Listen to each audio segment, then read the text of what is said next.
Hi, this is E. David Crawford from the University of Colorado. During the next few minutes, I would like to review with you a publication from this year entitled The Role of Therapeutic Layering in Optimizing Treatment for Patients with Castrate-Resistant Prostate Cancer. The agenda is we will have a brief introduction. We will talk about the current metastatic castrate-resistant treatment landscape, redefining disease progression, recommendations on initiating and discontinuing agents, clinical data in metastatic castrate-resistant disease. We'll focus on a area we call therapeutic layering, which is really the basis of this whole paper, and have a conclusion. So, introduction. RADAR-1 got together a group of prostate cancer experts from the fields of urology, oncology, and nuclear medicine to make some recommendations on timing and frequency of imaging in patients with different types of prostate cancer to help to identify metastatic disease early. One of the other things we wanted to do is caution about overutilization of imaging.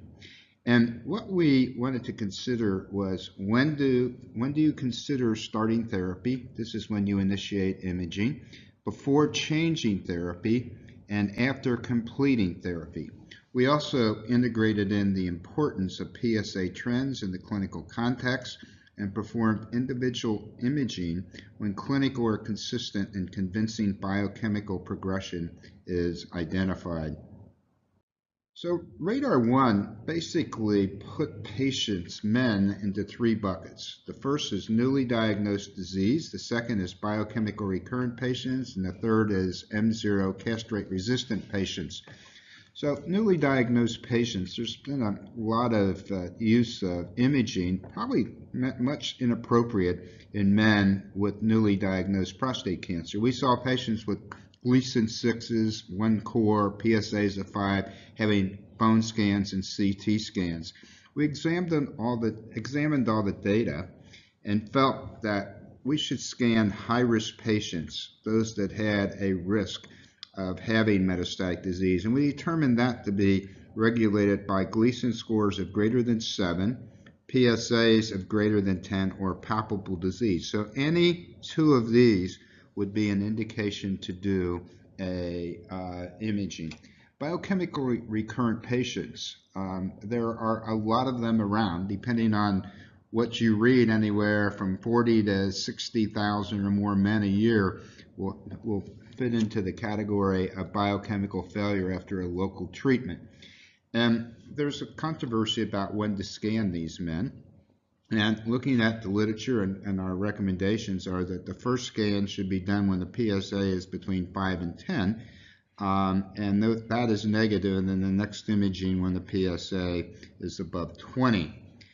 As far as M0 castrate-resistant patients, these are usually patients that have had biochemical failure, have been on ADT, androgen deprivation therapy, and we want to know when they transition to metastatic disease. And I'll talk about this in a little bit, but there's pretty strong evidence that finding metastatic disease in the castrate-resistant space early is much better than later.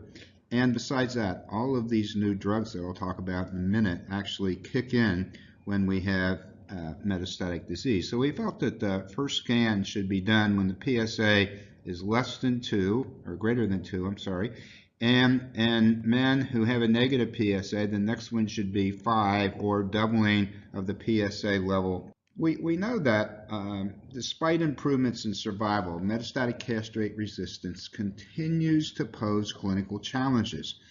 We know that survival with castrate-resistant prostate cancer has improved. We know from studies with Sipuleucel T that men who had a PSA of less than 22 when they were started on therapy enjoyed a 13-month survival benefit compared to men that had higher PSAs when there was a benefit, but there was not that significant.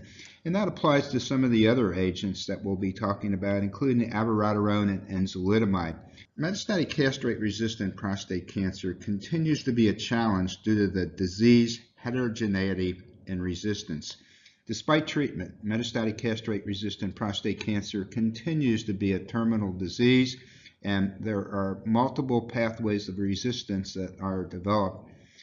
Optimal use of the current therapies to achieve maximal clinical benefit is not well established. Clinical research efforts are ongoing and regarding optimal sequencing, combination, and layering approaches. And again, this is where a lot of our focus is going to be in this presentation.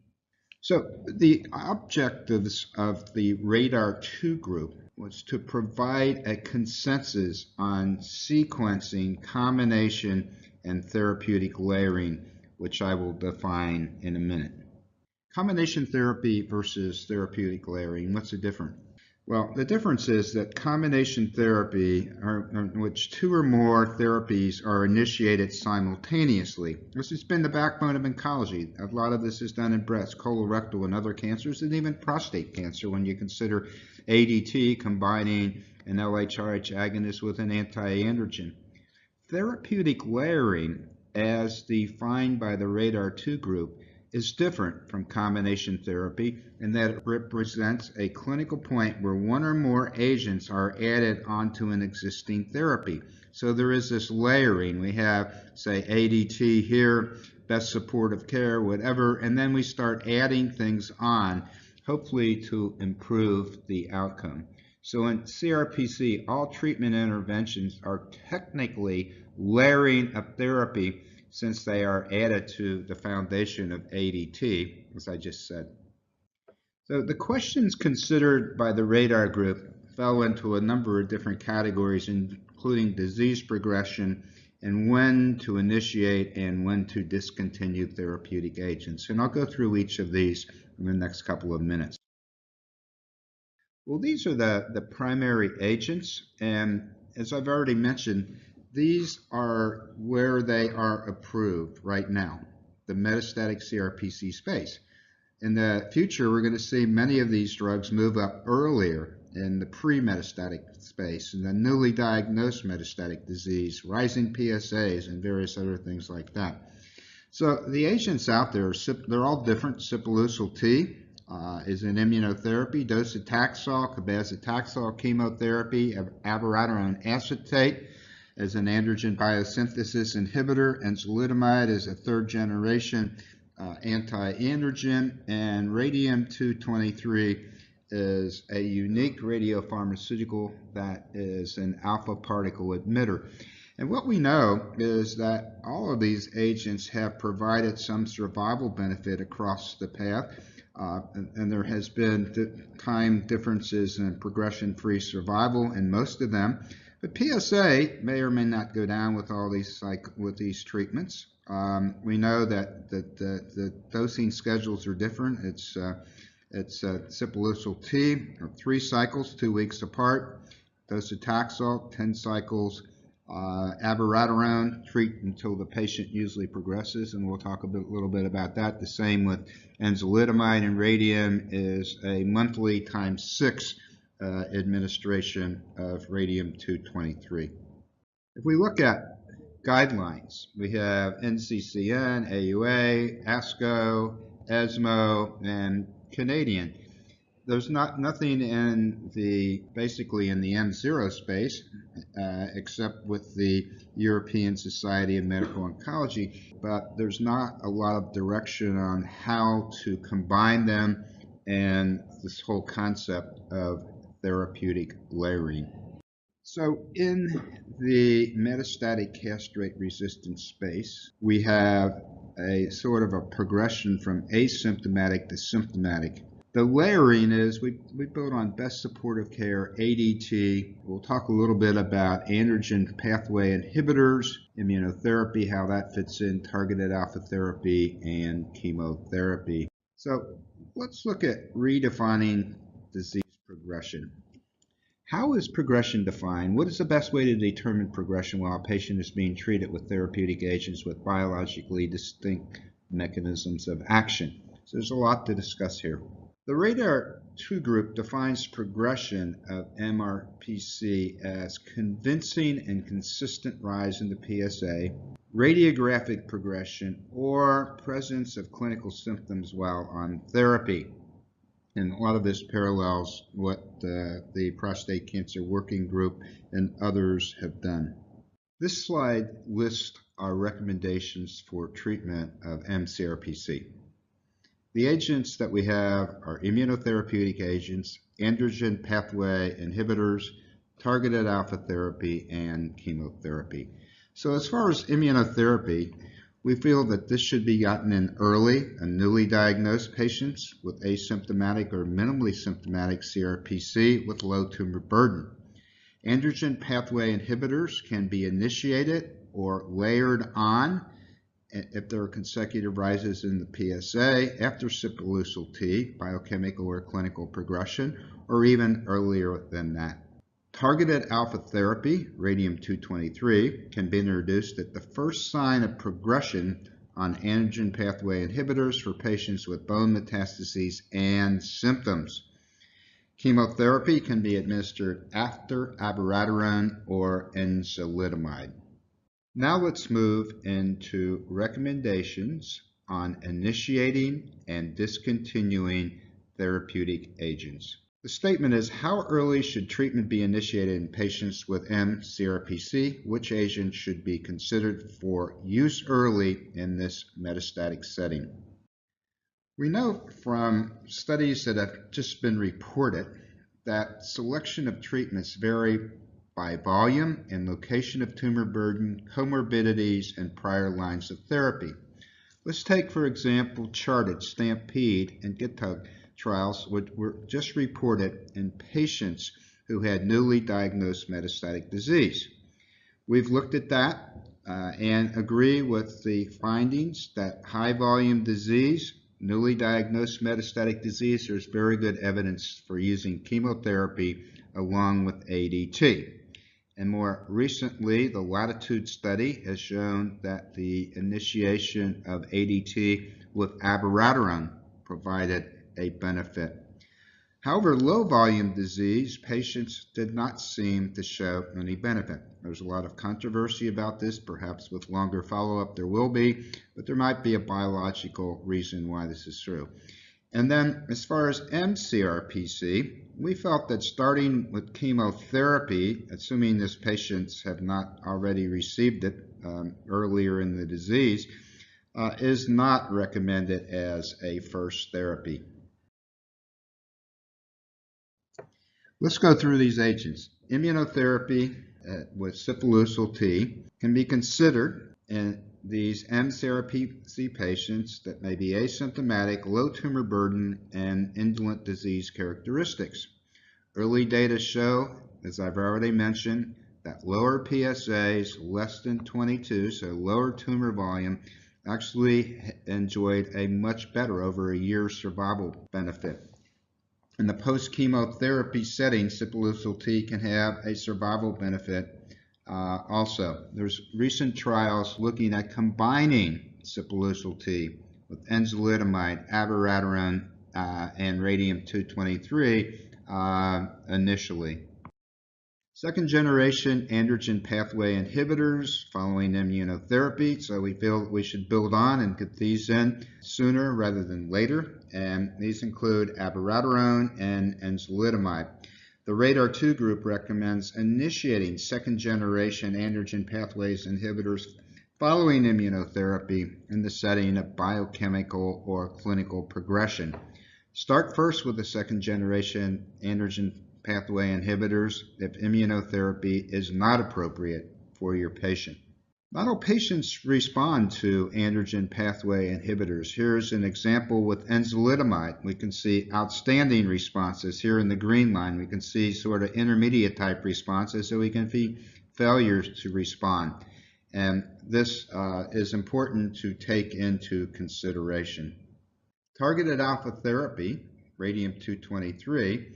So following a second generation androgen pathway inhibitor, in general, consider radium-223 for patients with bone metastases on the emergence of signs and symptoms of progression. Risk of bone metastatic disease can be independently predicted by alkaline phosphatase, and that is a good marker for bone disease. There are studies ongoing and completed looking at enzalutamide and abiraterone with combination with radium-223.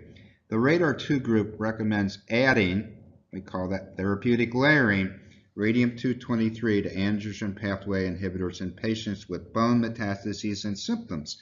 We have to talk about symptoms. It's for symptomatic metastatic castrate-resistant prostate cancer. That's not just bone pain, but one of the most common symptoms are fatigue and other symptoms besides bone pain, which would benefit from the use of radium-223. Moving on, when should therapy be changed? Should we continue the therapy through this progression? If yes, with what agent? Changes in therapy should depend on careful consideration of the mechanism of action with the type of progression that we're seeing. Example, sipuleucel T and radium offer a survival benefit without a consistent decline in the PSA. Changes based on PSA alone are not generally recommended, particularly in the setting of favorable PSA kinetics. So the PSA may be rising, but it may not be rising rapidly. This is proposed by the St. Gallen Advanced Prostate Cancer Consensus Conference and also by other working groups. And next, symptomatic or radiographic progression is a more reliable trigger for either therapeutic layering or for change. And next, PSA progression alone should prompt reimaging and may be a more reliable biologic indicator for therapeutic alteration or layering. When should treatment be started and when should treatment be discontinued for each therapeutic agent? Consider augmentation rather than switching. This recommendation is based on the clonal diversity of mCRPC patients. Sequencing may allow clones suppressed by the current treatment clones to reemerge or expand, whereas layering added on may theoretically prevent that. Similar to therapeutic layering or adding on new agents to ADT with the development of CRPC, the RADAR-2 group also considers therapeutic layering with agents used for known metastatic castrate-resistant prostate cancer. So again, this is building on an initial treatment and many times continuing that as we add it, and that's the therapeutic layering. Should second-generation androgen pathway inhibitors, abiraterone and enzalutamide, be used sequentially? Sequential administration of these second-generation androgen pathway inhibitors may reduce anti-tumor activity. Ideal sequences of abi and enzalutamide have not been established. Sequential administration may reduce anti-tumor activity, even with PSA progressions. Magnitude and duration of responses may be diminished with second-line androgen pathways inhibitors relative to the first one. So we may lose that sort of sensitivity. In the pre-chemotherapy setting, enzalutamide has shown limited activity when administered subsequent to abiraterone. And the St. Gallen Conference recommends against sequencing enzalutamide and abiraterone.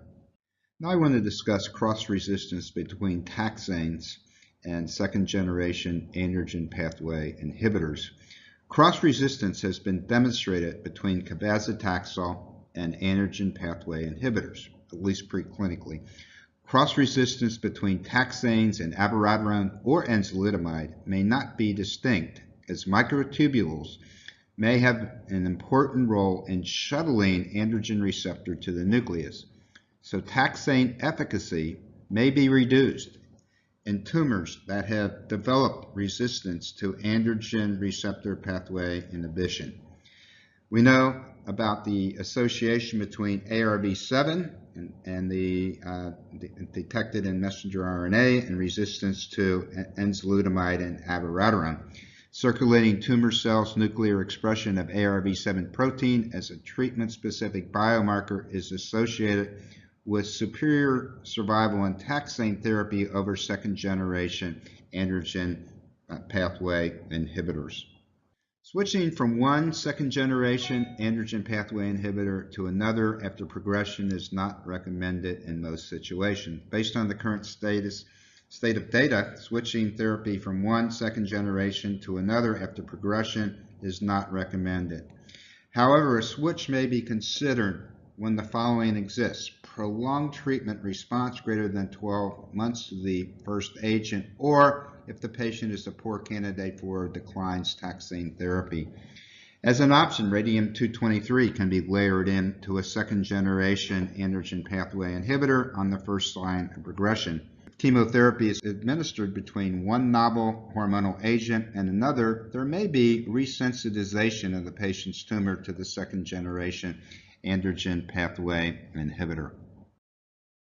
The potential benefit of combining agents for patients with mCRPC were assessed in several small-scale studies, with larger trials currently ongoing to determine the following: optimal timing, sequence, and combination of these agents. So one way to look at this is the most effective sequence, combination, or therapeutic layering in mCRPC. Androgen pathway inhibitors, easiest to layer with ongoing trials with chemotherapy. Concurrent administration of radium-223 and second-generation androgen pathway inhibitors appear to be well tolerated, with similar toxicities to radium-223 alone. There can be significant longer overall survival with radium and abiraterone. Radium and denosumab and other combinations are being looked at. Ongoing trials of radium-223 and abiraterone or enzalutamide exist. Sipuleucel T, successfully administered during concurrent administration of abiraterone plus prednisone without altering the immunological effects parameters of CYP-T. There was a concern about using prednisone in combination with sipuleucel T. It may alter its outcome, and in fact, it didn't. Also being studied with enzalutamide as well as radium-223.